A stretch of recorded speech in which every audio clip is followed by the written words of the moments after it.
Pada video sebelumnya, Ibrahim berhasil mempecundangi Namrud dengan memperlihatkan kedikdayaan Tuhannya di depan mata Namrud dan para prajurit serta seluruh masyarakat Babilonia.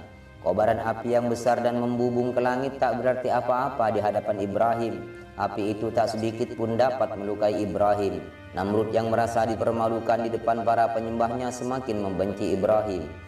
Meski di dalam hati Namrud ia mengakui keagungan dan kemahakuasaan Tuhan, Ibrahim jauh di atas kekuasaan dirinya, namun kesombongan dan keangkuhan menutupi semuanya.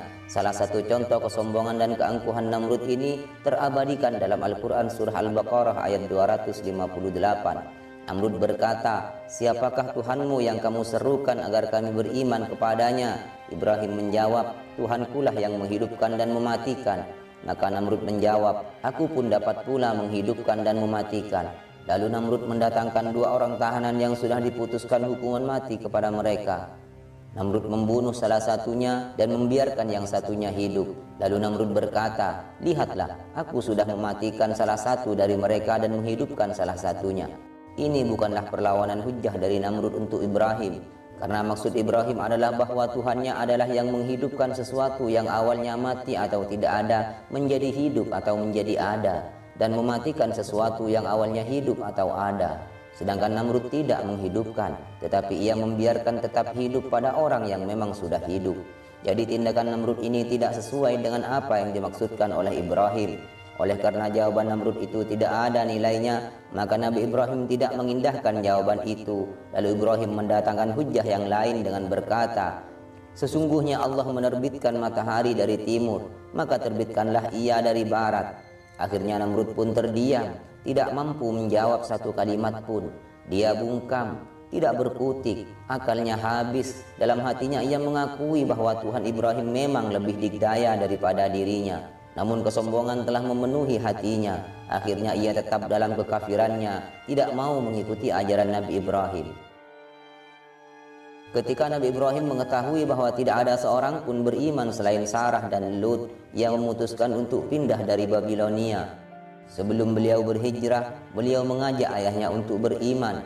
Namun ayahnya tidak pernah mau mengikutinya. Meskipun dia sudah melihat sendiri bagaimana Ibrahim dibakar tidak hangus karena ia dilindungi oleh Tuhannya. Akhirnya Nabi Ibrahim berlepas diri dari azar ayahnya dan memutuskan hubungan dengannya.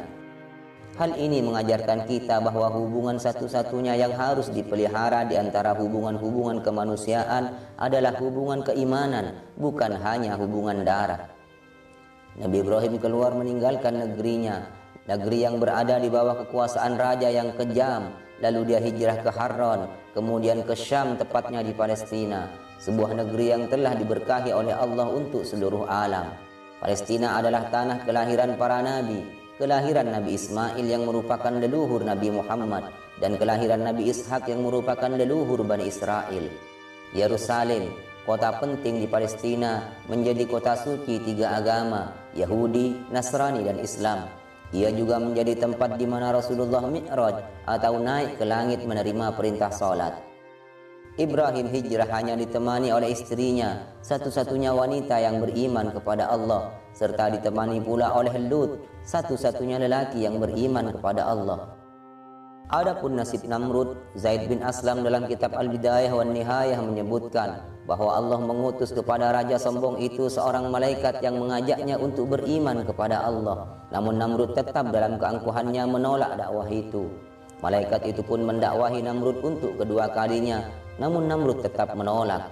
Lalu malaikat itu mendakwahinya untuk ketiga kalinya, namun usaha itu tidak juga membuahkan hasil karena Namrud masih tetap dalam pendiriannya menolak dakwah malaikat itu. Akhirnya malaikat itu mengajak Namrud untuk berperang dengan berkata, "Kumpulkanlah semua bala tentaramu dan aku akan mengumpulkan golonganku." Maka keesokan harinya Namrud mengumpulkan seluruh tentara dan prajuritnya pada saat matahari terbit. Kemudian Allah mengirimkan lalat nyamuk ke atas mereka dengan jumlah yang tak terkira banyaknya, hingga mereka tidak dapat melihat matahari karena tertutup oleh banyaknya lalat itu. Allah memerintahkan lalat-lalat itu untuk menguasai dan menyerang orang kafir itu. Lalat-lalat itu pun menyerang mereka dan memakan daging dan darah mereka hingga tak tersisa dari mereka kecuali tulang-tulang yang rusak. Sementara salah satu dari lalat itu masuki lubang hidung Namrud. Lalat itu masuk ke dalam hingga ke otaknya. Lalat itu pun menggerogoti Namrud dari dalam. Diceritakan ia tetap berada di sana selama 400 tahun. Dengan cara itu Allah yang Maha Kuasa sengaja menyiksanya. Selama itu Namrud merasakan kesakitan di bagian dalam kepalanya. Namun Namrud tidak tahu harus bagaimana mengatasinya. Maka selama itu Namrud terbiasa memukul kepalanya dengan palu kecil hingga akhirnya Allah membunuhnya. Begitulah akhir dari kisah tragis si raja sombong dan kejam. Allah memperlihatkan bahwa kesombongan Namrud hanyalah kesombongan belaka, tidak sedikit pun menyaingi Tuhan Ibrahim. Allah menunjukkan betapa sangat kecilnya Namrud di hadapan Tuhan Ibrahim. Tuhan Ibrahim tidak perlu turun tangan sendiri untuk menghadapi makhluk yang hanya bermulut besar tetapi tidak memiliki kekuatan dan kekuasaan apapun. Ia cukup menurunkan salah satu makhluk terkecil untuk membunuhnya. Mereka yang semula mengagungkan dan menyembah Namrud itu pun kecewa karena Tuhan mereka dibunuh hanya oleh seekor lalat. Begitulah Allah menghinakan orang-orang yang berjalan di atas bumi ini dengan kesombongan dan kecongkakan. Selama perjalanan itu Nabi Ibrahim mengajak manusia untuk menyembah Allah. Ibrahim berjuang dengan gigih mendakwahi mereka. Ibrahim mengabdi dan membantu orang-orang yang tidak mampu dan orang-orang yang lemah. Ibrahim menegakkan keadilan di tengah-tengah manusia dan menunjukkan kepada mereka jalan yang benar. Sarah, istri Nabi Ibrahim, tidak memiliki anak. Lalu seorang raja yang konon adalah salah satu raja Mesir memberikan seorang pembantu dari Mesir yang akan membantu semua aktivitas mereka. Dikisahkan dalam sebuah perjalanan Ibrahim bersama Sarah melewati sebuah negeri yang menurut sebagian ulama itu adalah salah satu negeri di Mesir. Ketika sampai pada pos pemeriksaan, salah satu dari penjaga pos itu berkata, "Di sini ada seorang lelaki bersama seorang perempuan yang sangat cantik." Lalu mereka bertanya kepada Ibrahim, "Siapa ini?" Ibrahim menjawab, "Ini adalah saudaraku." Sarah merasa ada yang salah dengan jawaban Ibrahim, dan Ibrahim pun menyadarinya. Lalu Ibrahim berkata kepada Sarah, "Wahai Sarah, selain kita di sini tidak ada yang mukmin, sehingga kita adalah saudara seiman." Lalu Sarah pun memakluminya. Lalu Ibrahim dan Sarah dibawa menghadap raja di istana. Raja tertarik dengan kecantikan Sarah, dan Sarah pun merasakan hal tidak baik itu. Maka Sarah pun berdoa meminta perlindungan kepada Allah. Maka ketika raja itu mendekat dan ingin menyentuh Sarah, Allah mengambil alihnya dengan membekukan tubuh raja itu. Raja itu pun kemudian meminta Sarah untuk mendoakannya kepada Allah agar melepasnya, dan ia tidak akan mengganggunya lagi. Sarah pun berdoa kepada Allah agar melepaskan raja itu, dan Allah pun melepaskannya. Tidak percaya dengan apa yang terjadi, raja itu pun kembali untuk mendekati Sarah dan ingin menyentuhnya untuk yang kedua kalinya. Lalu Sarah pun kembali berdoa, dan raja itu pun kembali membeku tak bisa bergerak. Lalu raja kembali meminta Sarah untuk berdoa agar Sarah melepaskannya, dan Sarah pun mendoakannya sehingga tubuh raja itu kembali bisa bergerak dengan normal. Raja pun menyesali perbuatannya itu dan tidak mengulanginya lagi. Raja itu berkata kepada prajuritnya, "Kamu tidak membawakanku seorang manusia, yang kamu bawa ini adalah syaitan." Kemudian raja itu pun memberikan Hajar kepada Sarah sebagai hadiah. Setelah dari Mesir, Ibrahim menuju tanah Tayammun, yaitu tanah yang di dalamnya ada Baitul Maqdis di daerah Palestina. Ibrahim bersama Sarah dengan membawa hewan ternak dan harta yang banyak. Ditemani pula oleh seorang budak wanita yang bernama Hajar, yaitu budak pemberian dari Raja Mesir tadi. Adapun Nabi Lut, Ibrahim menyuruhnya pindah ke tanah Yordan. Ia menetap di kota Sadum atau negeri Sodom, yang merupakan ibu kota dari negeri Yordan pada waktu itu, yang penduduknya merupakan orang-orang kafir yang sangat jahat dan fasik. Insya Allah nanti akan diceritakan pada video yang berbeda. Kemudian Allah mewahyukan kepada Ibrahim agar melihat alam sekitarnya, memanjangkan pandangannya, melihat ke utara, ke selatan, barat, dan timur. Dan Allah memberinya kabar bahagia bahwa bumi itu untuk Ibrahim. Dan sejauh mata memandang dari semua arah itu, Allah akan memenuhi dan melipat gandakan dengan keturunannya hingga sebanyak debu di bumi. Meskipun pada saat itu belum terlalu banyak keturunannya Nabi Ibrahim, namun saat ini kita bisa melihat betapa banyak keturunan Nabi Ibrahim yang menjadi nabi dan orang saleh yang menyebar di seluruh dunia, termasuk Nabi kita Muhammad SAW yang keturunannya tersebar di seluruh penjuru dunia, bahkan di negeri kita Indonesia. Hal ini sejalan dengan sabda Nabi Shallallahu Alaihi Wasallam yang artinya Allah telah menanami bumi untukku, maka aku melihat timur dan baratnya, dan kerajaan umatku akan mencapai apa yang telah ia tanam untukku. Nabi Ibrahim semakin tua, kemampuannya semakin menurun. Ia lalu berdoa kepada Allah agar diberikan kepadanya keturunan yang baik. Sarah berpikir bahwa ia dan Ibrahim tidak akan pernah punya anak. Lalu Sarah berencana menikahkan Ibrahim dengan Hajar. Barangkali darinya Ibrahim bisa memiliki keturunan. Meski awalnya Ibrahim keberatan membagi cintanya dengan Hajar, tapi karena desakan Sarah, akhirnya Ibrahim menikahi Hajar. Tak lama kemudian Hajar pun hamil. Ia sangat bahagia dengan kehamilan itu. Namun Sarah sebagai istri pertama merasa cemburu pada Hajar karena ia bisa mengandung anak Ibrahim yang tidak bisa diberikan oleh Sarah. Akibat kecemburuan inilah Sarah lalu merajuk dan berkata kepada Ibrahim, "Lakukanlah pada Hajar apa yang kamu sukai."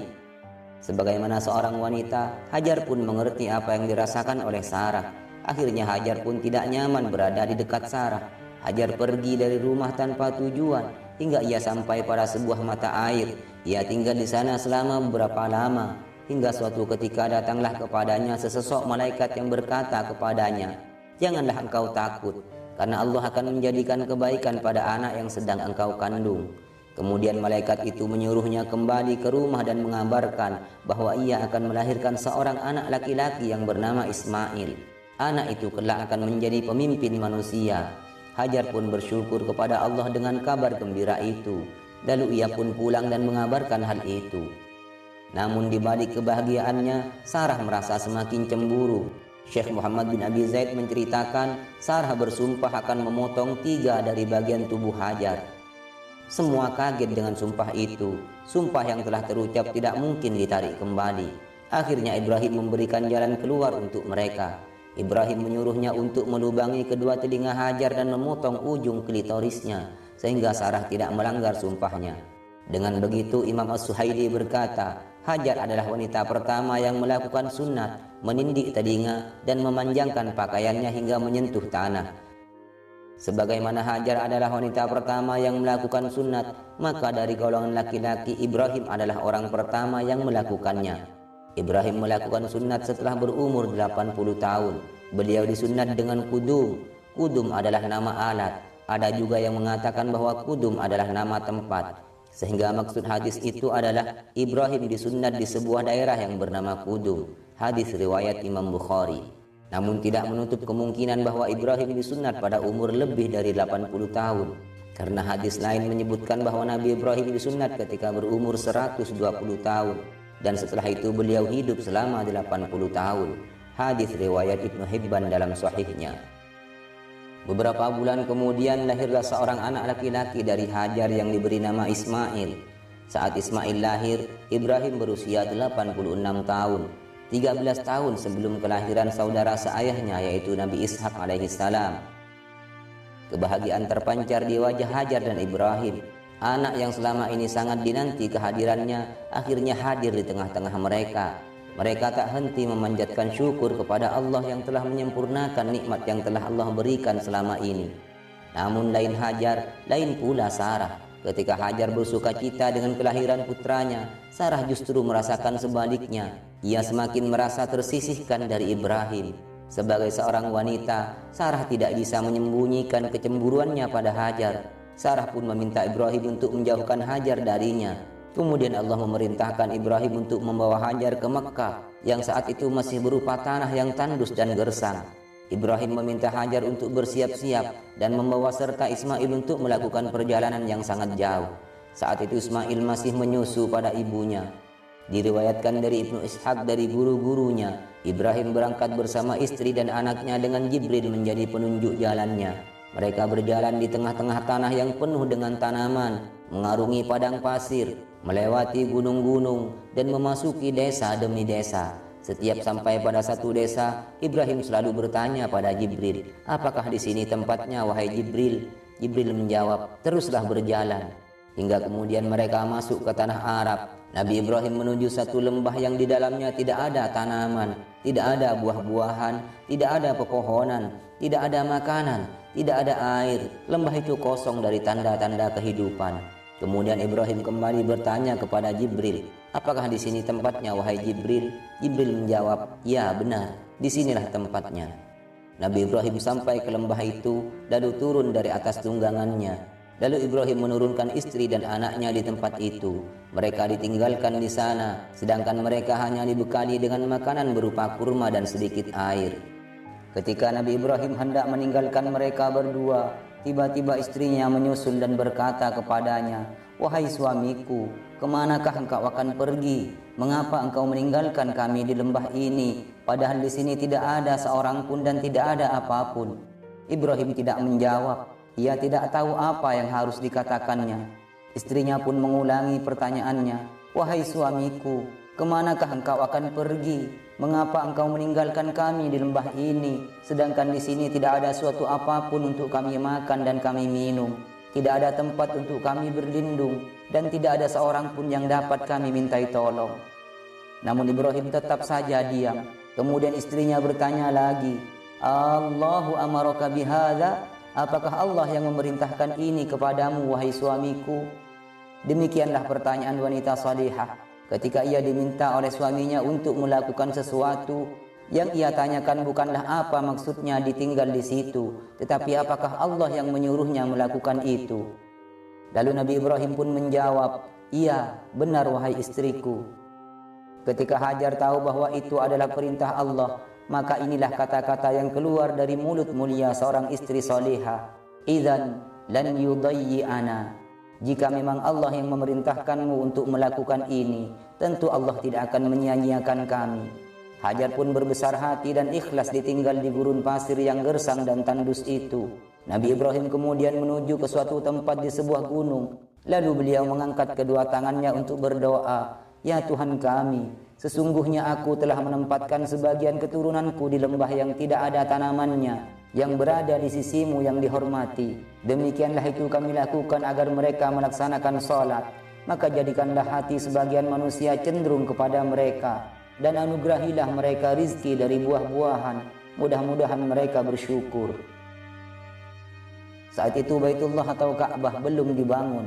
Nabi Ibrahim meninggalkan istri dan anaknya yang masih menyusu di padang Sahara.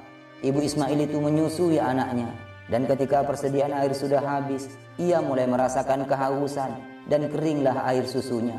Hajar dan Ismail merasa kehausan, makanan mereka pun sudah habis. Saat itu mereka merasakan kesulitan yang luar biasa. Ismail mulai menangis kehausan. Ia pun meninggalkannya untuk mencari air. Ia berjalan mencari bukit hingga ia menemukan bukit terdekat yang disebut Bukit Sofa. Hajar menaikinya dan mulai mencari-cari sumber air atau mencari seseorang yang dapat membantunya, atau ia mengharapkan bertemu kafilah musafir yang dapat menolongnya, atau sekedar mendapatkan sebuah berita. Namun semua harapan itu hanyalah tinggal harapan, karena tak ada seorang pun yang ia lihat di sana. Hajar pun segera turun dari Bukit Sofa dan mulai berlari melalui sebuah lembah hingga ia sampai pada suatu bukit yang bernama Marwah. Ia kembali mendakinya. Ia ingin tahu apakah ada orang lain selain mereka berdua di gurun tandus ini, tetapi ia tidak dapat melihat seorang pun selain mereka.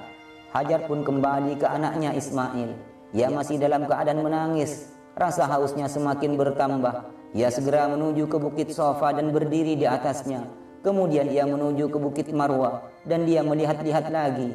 Ia mundar-mandir pulang dan pergi antara dua gunung kecil itu, hingga tak terasa Hajar sudah melakukannya sebanyak 7 kali. Oleh karenanya, orang-orang yang berhaji berlari-lari kecil antara Sofa dan Marwah sebanyak 7 kali. Ini adalah sebagai peringatan terhadap ibu mereka yang pertama dan nabi mereka yang agung, yaitu Ismail alaihissalam. Setelah putaran ke-7, Hajar kembali dalam keadaan letih. Ia duduk di sisi anaknya yang masih menangis. Di tengah-tengah situasi yang sulit ini, Allah menurunkan rahmatnya. Ismail yang tengah menangis histeris menghentakkan kakinya di atas tanah pasir. Tiba-tiba dari tanah yang diinjak oleh kaki Ismail itu muncul air yang mengalir dari dalam tanah. Air itu sangat jernih. Air itu terus mengalir sampai menggenang dan melimpah ruah. Kemudian Siti Hajar menamainya dengan air Zam-Zam, yang artinya melimpah. Lalu terdengarlah suara malaikat berkata, "Janganlah kamu takut akan kehausan." Hajar kemudian mengambil air dengan tangannya. Ia bersyukur kepada Allah dan kemudian meminum air itu dan juga meminumkannya kepada Ismail, serta memenuhi tempat airnya yang sudah kosong dengan air Zam-Zam. Ibnu Abbas radhiyallahu taala anhu berkata, Nabi sallallahu alaihi wasallam bersabda, seandainya Hajar membiarkan air Zam-Zam itu dan tidak mengambilnya, niscaya ia akan menjadi mata air yang sangat besar. Lalu Hajar meminumnya lagi dan meminumkannya pada Ismail. Lalu malaikat berkata, janganlah kamu takut ditelantarkan, karena di sini adalah rumah Allah yang akan dibangun oleh anak ini dan ayahnya. Sesungguhnya Allah tidak akan menyia-nyiakan hambanya. Pada waktu itu, sebenarnya Ka'bah sudah ada dan terlihat lebih tinggi daripada daratan sekitarnya. Namun kemudian banjir menghantamnya dari arah kanan dan kiri, hingga Ka'bah roboh dan hanya menyisakan fondasinya saja. Kehidupan tumbuh dan bersemi di kawasan itu. Sungguh benar apa yang dikatakan oleh Hajar, bahwa Allah tidak akan membiarkan siapapun terlantar selama mereka berada di jalan Allah. Allah yang akan bertanggung jawab terhadap nasib mereka. Suatu hari lewatlah rombongan suku Jurhum, yaitu penduduk Qahtan di Yaman. Mereka bertolak dari Yaman menuju Syam yang terkenal dengan kesuburan tanahnya dan kesejukan iklimnya. Sesampainya di daerah Makkah, mereka beristirahat sambil melihat-lihat, barangkali ada air di sekitar mereka. Namun yang mereka cari tak pernah ditemukan, hingga mata mereka tertuju pada kawanan burung yang berputar-putar di udara. Mereka lalu berkata, di bawah burung yang berputar itu pastilah ada air. Kemudian mereka mengutus seorang dari mereka untuk memeriksa lokasi di mana burung itu berputar-putar. Utusan itu pun menemukan air yang dicarinya. Ia lalu mengabarkan hal itu pada rombongannya. Rombongan itu pun bergegas menghampiri lokasi itu. Sesampainya di lokasi itu, ternyata sudah ada Hajar berada di dekat air itu. Mereka lalu berkata, sudikah engkau mengizinkan kami untuk tinggal di sini? Hajar menjawab, silakan saja, tapi kalian tidak punya hak atas air ini. Tak ada pilihan, mereka pun menyetujui persyaratan itu, dan tinggallah Bani Jurhum itu di sana bersama Hajar. Begitulah kehendak Allah, tempat yang semula gersang, tak ada makanan, tak ada pepohonan, tak ada air, tak ada penghuni. Allah mengubahnya dengan sekejap menjadi sebuah perkampungan dengan kedatangan Bani Jurhum. Hajar dan putranya Ismail hidup di Bakkah atau Makkah bersama suku Jurhum.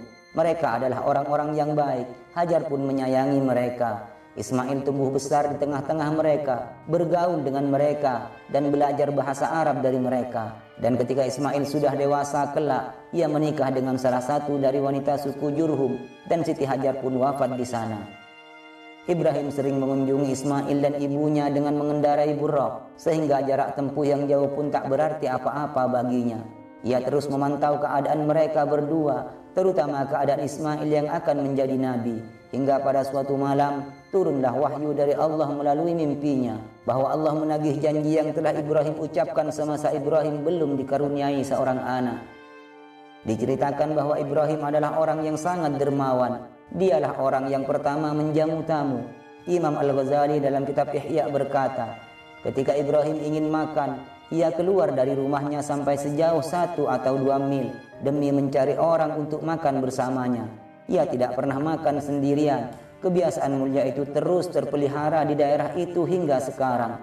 Ibrahim adalah orang pertama yang membangun wisma tamu. Pada bangunan itu terdapat 2 pintu seperti yang diceritakan oleh Imam Al-Askari dari Ibnu Abbas. Para musafir boleh masuk dari 1 pintu dan keluar dari pintu satunya. Di dalam wisma tersebut disediakan baju khusus musim panas dan baju khusus musim dingin. Di atas meja sudah terdapat jamuan makan, sehingga siapapun boleh makan sepuasnya dan memakai pakaian yang ia suka jika ada yang tidak memiliki pakaian. Ketika persediaan itu sudah habis, Ibrahim akan menggantinya dengan yang baru. Semua itu disediakan oleh Ibrahim secara gratis demi mendekatkan diri kepada Allah Sang Maha Pencipta. Dengan kedermawanannya inilah Ibrahim dijuluki Abu Dhaifan, atau orang yang paling menghormati tamu. Tak hanya sampai di situ, kisah kedermawanan Nabi Ibrahim juga terlihat ketika musim haji. Dalam buku Kisah Orang-orang Sabar karya Nasruddin dijelaskan bahwa setiap musim haji, Nabi Ibrahim berkurban 1000 ekor domba, 100 ekor sapi, dan 1000 ekor unta. Tentu saja hal ini membuat banyak orang kagum. Namun beliau menyadari bahwa jumlah itu tidak berarti apa-apa karena semuanya adalah milik Allah. Pada suatu hari Ibrahim berkata, "Demi Allah, seandainya aku memiliki anak lelaki, pastilah akan kusembelih karena Allah dan kukurbankan kepadanya." Hal itu terjadi jauh sebelum Nabi Ibrahim memiliki anak Ismail. Waktu yang lama itu membuat Ibrahim lupa akan sumpahnya, hingga ketika Ismail sudah masuk masa remaja, suatu saat Allah menagih janji itu kepada Ibrahim melalui mimpinya. Ibrahim merasa ragu kalau mimpi itu adalah perintah dari Allah. Hingga 2 malam berikutnya Ibrahim kembali mengalami mimpi yang sama, yang membuat Ibrahim menyimpulkan bahwa mimpi itu datang dari Allah. Ibrahim bermimpi menyembelih Ismail, sebagaimana telah masyhur bahwa mimpi seorang nabi adalah wahyu dan perintah yang harus ditunaikan. Mimpi itu membuat hati Nabi Ibrahim bergejolak, namun sebagai seorang pecinta sejati, ia tidak membantah perintah Allah. Yang Nabi Ibrahim pikirkan adalah bagaimana cara memberitahu anaknya perihal mimpinya itu. Akhirnya Nabi Ibrahim memutuskan untuk memberitahu Ismail tentang mimpinya. Meskipun hal itu berat, namun lebih menenangkan hatinya daripada ia harus memaksa anaknya agar mau disembelih. Akhirnya Nabi Ibrahim pergi menemui anaknya. Ibrahim berkata seperti yang diabadikan dalam surah As-Saffat ayat 102, "Wahai anakku, sesungguhnya aku melihat di dalam mimpiku, aku menyembelihmu. Maka bagaimana pendapatmu, wahai anakku?" Lihatlah bagaimana kasih sayang Nabi Ibrahim dalam menyampaikan perintah Allah kepada anaknya. Ibrahim menyerahkan urusan itu kepada anaknya. Apakah anaknya akan menaati perintah tersebut ataukah justru akan membangkangnya? Ibrahim sengaja menceritakan mimpi itu agar putranya tidak terkejut dengan perintah itu, sekaligus untuk menguji kesabaran dan keteguhan serta keyakinan sejak usia dini terhadap ketaatan kepada Allah dan baktinya kepada orang tua. Sebagai seorang calon nabi, tentu hati Ismail telah ditunjukkan oleh Allah agar selalu menaati apa yang telah diperintahkan oleh Tuhannya. Sehingga inilah jawaban yang keluar dari bibir mulia Ismail alaihi salam, "Wahai ayahku, lakukanlah apa yang diperintahkan Allah kepadamu. Insya Allah engkau akan mendapatiku termasuk orang-orang yang sabar." Perhatikanlah saudaraku jawaban Ismail ini. Ia mengetahui bahwa ia akan disembelih demi melaksanakan perintah Tuhan. Namun ia justru menenangkan hati ayahnya bahwa dirinya akan bersabar. Itu adalah puncak dari kesabaran. Ibrahim merasa tenang ketika mendapati anaknya justru menantang untuk menunjukkan cintanya kepada Allah. Kita tidak tahu perasaan sesungguhnya Nabi Ibrahim ketika mendapati anaknya menunjukkan kesabaran yang luar biasa. Inilah yang dimaksud dengan halim, yang artinya sangat sabar, yang termaktub dalam surat As-Saffat ayat 101. "Fabasyarnahu bighulamin halim." Maka kami beri dia kabar gembira dengan kelahiran seorang anak yang amat sabar. Kisah selanjutnya terbagi dalam beberapa versi. Salah satunya menurut kitab Bada'i'uz Zuhur, Ibrahim berangkat bersama Ismail untuk menunaikan perintah Tuhannya. Di tengah perjalanan, iblis yang terkutuk menampakkan diri kepada Ismail dalam bentuk seorang laki-laki tua dan berkata kepadanya, "Kemanakah kamu akan pergi, wahai Ismail?" Dia menjawab, "Aku akan pergi bersama ayahku untuk mempersembahkan kurban kepada Allah." Iblis berkata, "Tahukah kamu persembahan apa yang akan diberikan oleh ayahmu? Allah telah memerintahkannya untuk menyembelihmu." Tapi Ismail memberikan jawaban yang sangat tidak diharapkan oleh iblis. Ismail berkata, "Jika itu adalah perintah Tuhanku, bagaimana mungkin aku mendurhakai perintah Tuhanku?" Ismail melemparinya dengan kerikil setiap kali ia muncul kembali. Dia melemparnya sebanyak 7 kali, dan sejak hari itu dan seterusnya melempar jumrah menjadi sunnah. Ketika Ibrahim sampai di gunung, ia duduk dan berkata kepada Ismail, "Wahai anakku, sesungguhnya Allah telah mengilhamkan kepadaku untuk menyembelihmu, dan aku telah melihatnya dalam mimpiku sebanyak 7 kali pada 7 malam berturut-turut." Lalu Ismail berkata kepadanya, "Wahai ayah, lakukanlah apa yang diperintahkan kepadamu. Niscaya engkau akan mendapatiku insya Allah termasuk orang-orang yang sabar." Iblis duduk di atas gunung sambil memperhatikan keadaan Ibrahim dan anaknya. Kemudian Ibrahim membaringkan anaknya itu di sisi kanannya dan mengikat tangan dan kakinya dengan tali. Lalu Ismail berkata, "Wahai ayahku, janganlah engkau mengikat tangan dan kakiku dengan tali, karena bisa jadi para malaikat mengira bahwa aku takut kepada perintah Tuhanku." Kemudian Ibrahim alaihissalam mencoba menggorok leher Ismail dengan pisau beberapa kali, tetapi pisau itu tumpul dan tak mampu menggores kulit Ismail. Kemudian para malaikat di langit dan di bumi, burung-burung dan binatang-binatang, ikan-ikan di laut, semuanya berseru kepada Allah, "Wahai Tuhanku, kasihanilah Ismail. Wahai Tuhanku dan pelindungku, kasihanilah orang tua ini dan selamatkanlah anak kecil ini." Ketika Ismail melihat bahwa pisaunya tidak berfungsi, dia berkata kepada ayahnya, "Wahai ayahku, baringkanlah aku di atas wajahku, karena jika engkau melihat wajahku, engkau akan kasihan kepadaku, engkau tidak akan berani menyembelihku." Ibrahim kemudian menekan wajah Ismail, kemudian dia meletakkan pisau itu di leher Ismail dan mencoba memotongnya. Namun lagi-lagi pisau itu tak mampu melukai Ismail. Maka Ibrahim menjadi marah dan melemparkan pisau itu dari tangannya. Kemudian Allah membuat pisau itu berbicara dan berfirman, "Wahai Nabi kekasih Allah, engkau berkata kepadaku potonglah, sedangkan kekasihmu berkata jangan potong. Dan aku berada di sisi kekasihmu dan bukan di sisimu. Bagaimana mungkin aku menyembelih Ismail ketika aku melihat cahaya Muhammad bersinar di dahinya?" Kemudian Allah mewahyukan kepada Ibrahim, "Wahai Ibrahim, sesungguhnya engkau telah membenarkan mimpi itu." Ketika Nabi Ibrahim sedang kebingungan, Jibril datang kepadanya dengan membawa seekor domba jantan yang berjanggut. Kemudian berkata, "Sembelihlah domba jantan ini, ia akan menebus anakmu Ismail." Dikatakan bahwa domba jantan yang dibawa Jibril adalah domba jantan yang dipersembahkan oleh Habil putra Adam sebagai kurban kepada Tuhan yang Maha Esa, sehingga Tuhan mengampuninya dan membiarkannya merumput di taman-taman surga. Hal itu untuk menunjukkan kepada para hambanya bahwa kebaikan nenek moyang bermanfaat bagi anak-anaknya. Domba jantan itu seukuran gajah besar, tanduk dan kukunya terbuat dari emas merah dan tidak ada tulang di dalamnya, hanya terdiri dari daging dan lemak, dan tidak ada bulu di tubuhnya. Lalu Ibrahim alaihissalam menyembelihnya dan membagikan dagingnya kepada orang-orang fakir dan miskin. Domba itu disembelih di Mina, dan itu menjadi tebusan bagi para peziarah di sana setiap tahun. Ismail berusia 20 tahun pada saat itu. Dia hidup selama 137 tahun, dan ketika dia meninggal, dia dikuburkan di bawah mizab. Demikian kisahnya versi kitab Bada'i'uz Zuhur.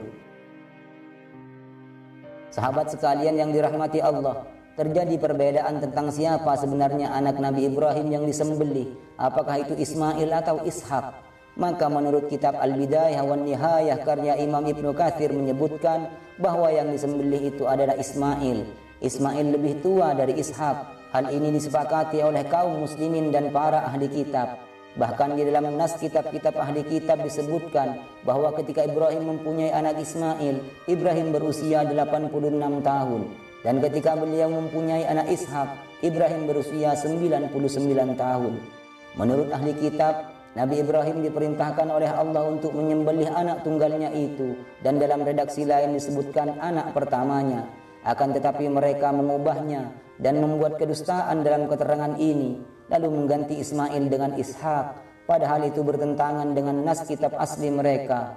Sesungguhnya mereka menyusupkan penggantian dengan memasukkan Ishak sebagai pengganti Ismail, karena bapak moyang mereka adalah Ishak, sedangkan Ismail adalah bapak moyang bangsa Arab.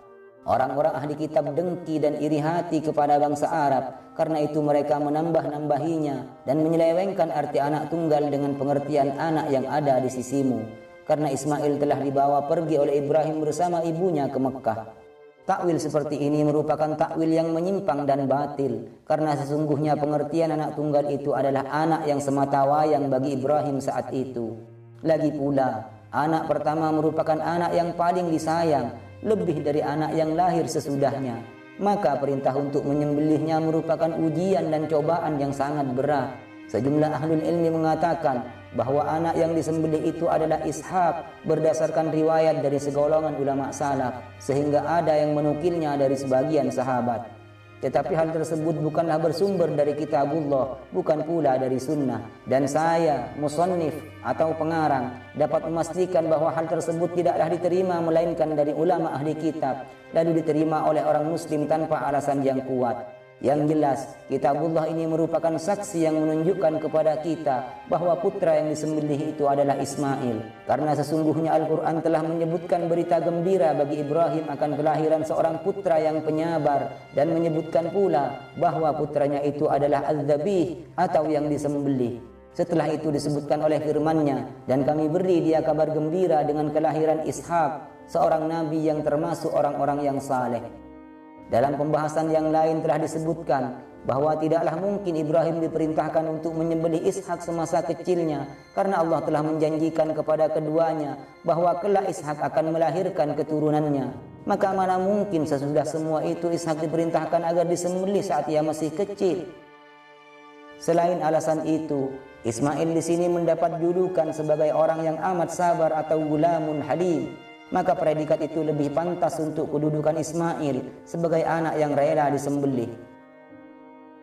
Adapun kisah versi kitab Al-Bidayah wan Nihayah karya Imam Ibnu Katsir, Imam Ahmad menceritakan dari Ibnu Abbas radhiyallahu taala anhu bahwa ketika Ibrahim diperintahkan untuk mengerjakan manasik, setan menghadangnya di tempat sa'i.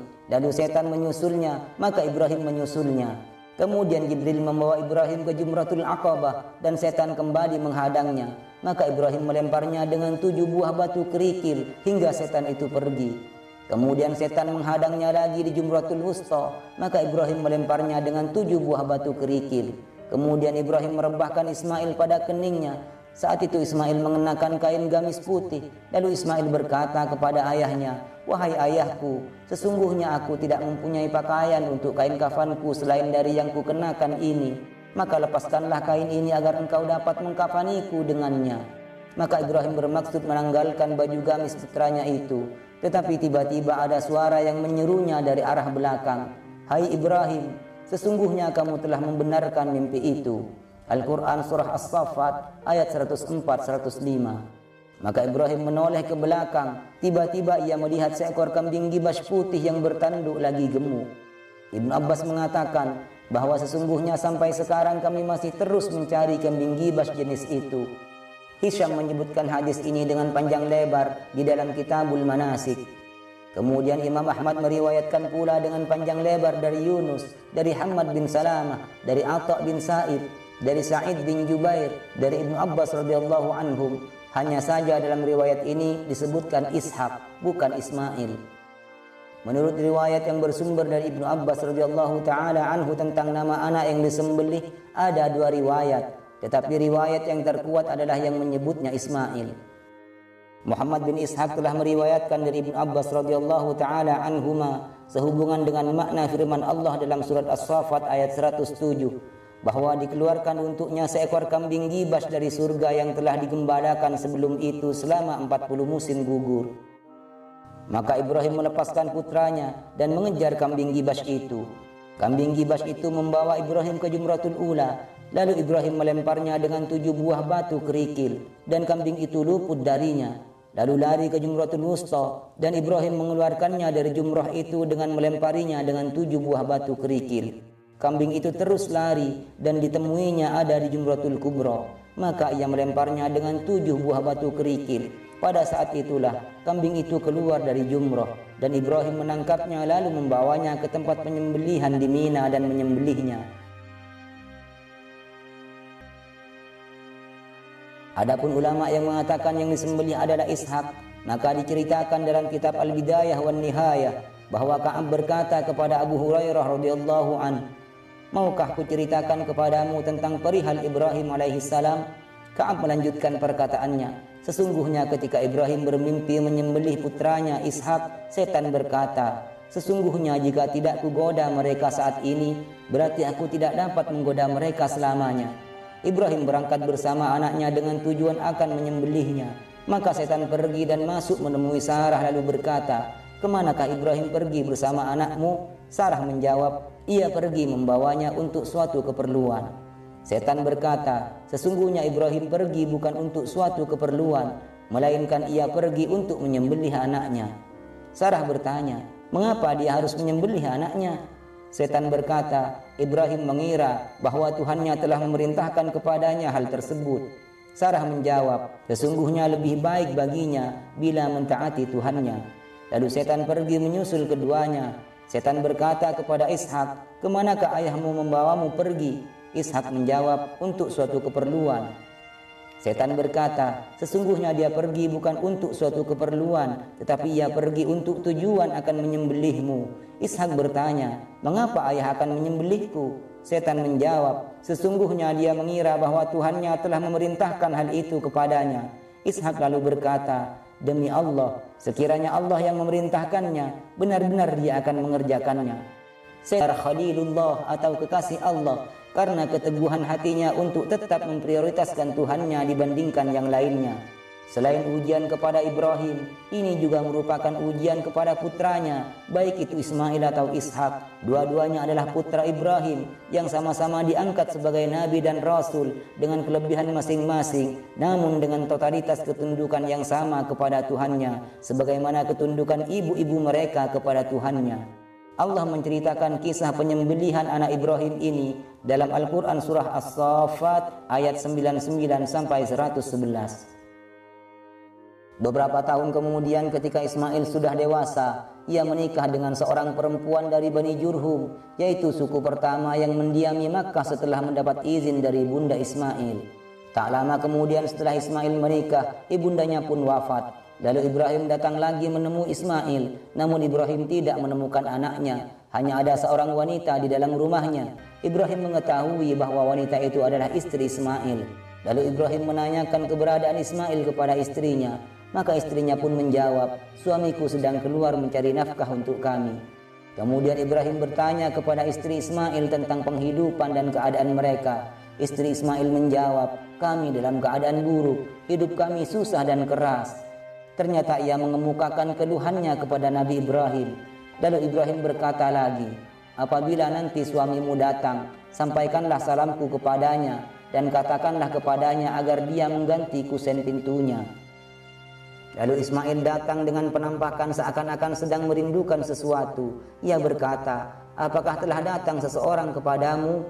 Istrinya menjawab, "Ya, telah datang kepadaku seorang tua yang ciri-cirinya begini dan begitu." Lalu ia menanyakan kepadaku tentang keadaanmu, maka aku ceritakan segalanya kepadanya. Ia menanyakan kepadaku tentang penghidupan kita, maka aku katakan kepadanya bahwa kita hidup sengsara dan keras. Ismail bertanya, "Apakah dia memesankan sesuatu kepadamu?" Istrinya menjawab, "Ya, dia berpesan kepadaku untuk menyampaikan salamnya kepadamu dan mengatakan hendaknya engkau mengganti kusen pintumu." Ismail menjawab, "Dia adalah ayahku dan sesungguhnya dia memerintahkan kepadaku agar menceraikanmu. Karena itulah kembalilah kamu kepada keluargamu." Ismail menceraikannya dan kemudian menikah lagi dengan perempuan lain dari kalangan mereka, yakni Bani Jurhum. Selang beberapa masa yang dikehendaki oleh Allah, Nabi Ibrahim tidak menjenguk mereka. Kemudian dia datang lagi kepada mereka, tetapi dia tidak menemukan Ismail. Lalu ia masuk menemui istri Ismail dan menanyakan kepadanya tentang Ismail. Maka istri Ismail menjawab, "Suamiku sedang keluar mencari nafkah untuk kami." Nabi Ibrahim bertanya, "Bagaimanakah keadaan kalian?" Nabi Ibrahim menanyakan kepada istri Ismail tentang penghidupan dan keadaan mereka.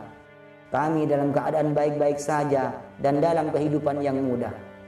Hal ini dikatakannya seraya memuji Allah Subhanahu wa taala. Nabi Ibrahim bertanya, "Apakah makanan pokok kalian?" Istri Ismail menjawab, "Daging." Ibrahim bertanya lagi, "Apakah minuman kalian?" Istri Ismail menjawab, "Air." Lalu Ibrahim berdoa, "Ya Allah, berkatilah daging dan air bagi mereka." Nabi SAW bersabda, "Tidak ada biji-bijian bagi mereka di masa itu. Seandainya mereka memiliki biji-bijian, niscaya Ibrahim mendoakannya pula untuk mereka." Nabi Ibrahim berkata, "Apabila suamimu datang, sampaikanlah salamku kepadanya dan katakan kepadanya agar dia mengukuhkan kusen pintunya." Ketika Ismail datang, ia pun bertanya, "Apakah telah datang seseorang kepadamu?" Istrinya menjawab, "Ya, telah datang kepada kami seorang laki-laki tua yang penampilannya baik." Istri Ismail memuji orang tua tersebut, lalu ia melanjutkan kata-katanya, "Ia menanyakan kepadaku tentang engkau, maka aku ceritakan kepadanya, dan ia bertanya kepadaku tentang penghidupan kita, maka aku jawab bahwa kami dalam keadaan baik-baik saja."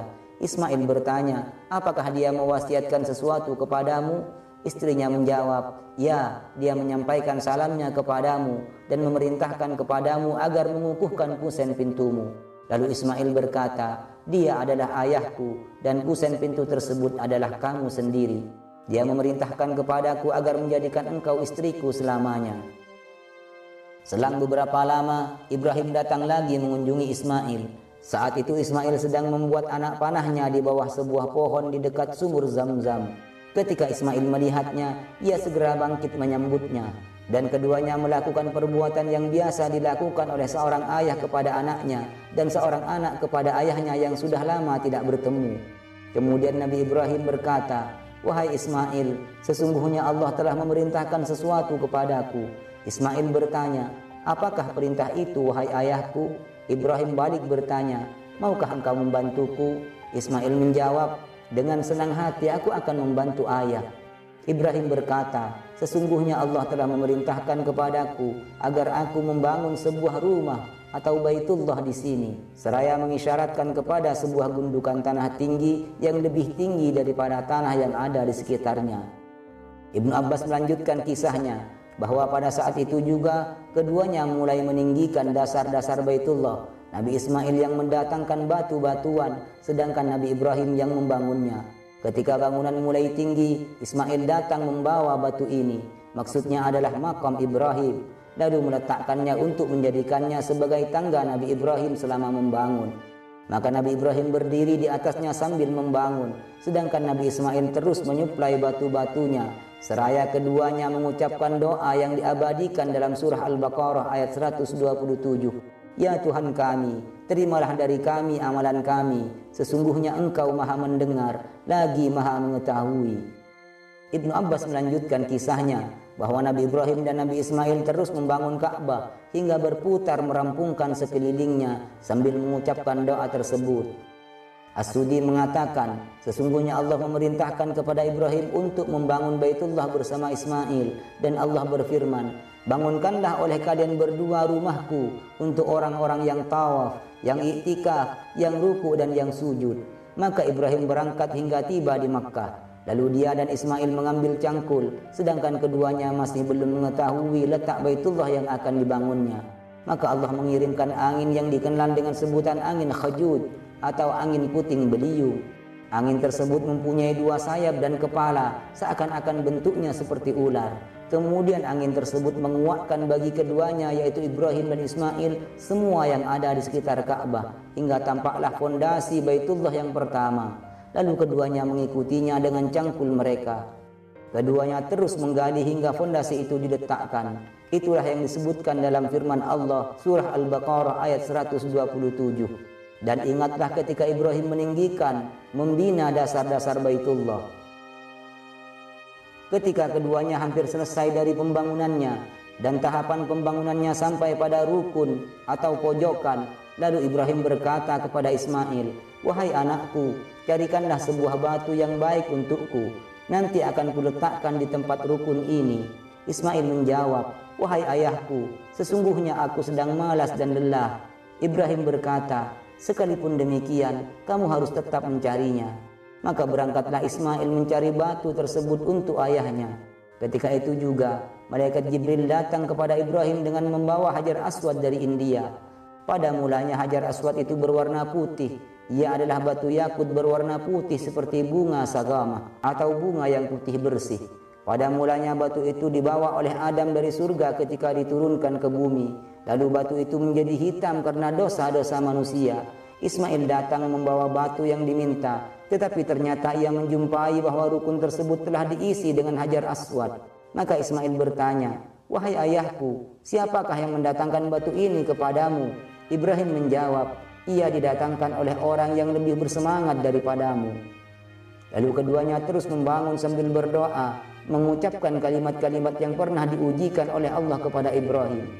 Lalu Ibrahim berkata, "Wahai Tuhan kami, terimalah dari kami amalan kami. Sesungguhnya Engkau Maha Mendengar, lagi Maha Mengetahui." Al-Baqarah ayat 127. Di dalam riwayat ini terdapat pengertian yang menunjukkan bahwa dasar-dasar atau fondasi Baitullah telah ada sebelum Nabi Ibrahim. Dan sesungguhnya Nabi Ibrahim hanya ditunjukkan ke tempat Baitullah berada dan tinggal meneruskannya. Hadis ini dijadikan pegangan oleh orang-orang yang berpendapat bahwa yang membangun Ka'bah bukanlah Ibrahim, karena Ibrahim hanya meninggikan fondasi yang memang sudah ada sebelumnya. Adapun ulama yang berpendapat bahwa Ibrahim adalah orang pertama yang membangun Ka'bah, mereka berpegangan pada ayat ke-26 dalam surat Al-Hajj. Wa idh bawwa'na li Ibrahim makanal baiti alla tusyrik bi syai'an wa tahhir baiti lit-ta'ifina wal qa'imina war ruk'is sujud. Ingatlah ketika kami menempatkan Ibrahim di tempat Baitullah dengan berfirman, janganlah engkau mempersekutukan aku dengan apapun. Sucikanlah rumahku bagi orang-orang yang tawaf, mukim di sekitarnya, serta ruku dan sujud. Kebanyakan ulama menjadikan ayat ini sebagai dalil yang menunjukkan bahwa sesungguhnya Ibrahim adalah orang yang pertama membangun Baitul Atiq atau Ka'bah, dan bahwa sebelum itu Ka'bah tidak ada yang membangunnya. Setelah Ibrahim dan putranya selesai membangun Ka'bah, maka Allah memerintahkannya untuk menyeru seluruh manusia untuk melakukan haji di Baitullah dengan firman-Nya, وَأَذِّمْ فِي النَّاسِ بِالْحَجِّ يَأْتُوكَ رِجَالًا وَعَلَى كُلِّ ضَامِرٍ يَأْتِينَ مِنْ كُلِّ فَجٍّ عَمِيقٍ. Wahai Ibrahim, serulah manusia untuk mengerjakan haji. Niscaya mereka akan datang kepadamu dengan berjalan kaki dan mengendarai unta kurus yang datang dari segenap penjuru yang jauh. Disebutkan dalam kitab Al-Bidayah wan Nihayah, menurut suatu pendapat Nabi Ibrahim berkata, wahai Tuhanku, bagaimana saya menyampaikan seruan itu kepada manusia, sedangkan suara saya tidak dapat mencapai mereka? Maka Allah berfirman, berserulah kamu dan akulah yang akan menyampaikannya. Maka Ibrahim berdiri di makamnya, menurut pendapat lain di atas sebuah batu, menurut pendapat yang lain di atas bukit Safa, dan menurut pendapat yang lainnya juga bahwa Ibrahim menaiki bukit Abi Qubais lalu berseru, hai manusia, sesungguhnya Tuhan kalian telah membuat sebuah rumah atau Baitullah, maka berhajilah, berziarahlah kalian kepadanya.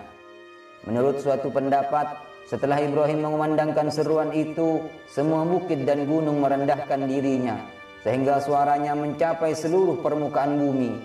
Bayi-bayi yang masih berada di dalam rahim dan tulang sulbi dapat mendengar seruannya, dan segala sesuatu yang mendengar suara Ibrahim menjawabnya, baik itu berupa batu-batuan, pepohonan dan lain sebagainya. Didengar pula oleh semua orang yang telah dicatat oleh Allah bahwa dia akan mengerjakan haji sampai hari kiamat. Jawaban mereka ialah labbaik Allahumma labbaik. Kami penuhi seruanmu ya Allah, kami penuhi seruanmu ya Allah.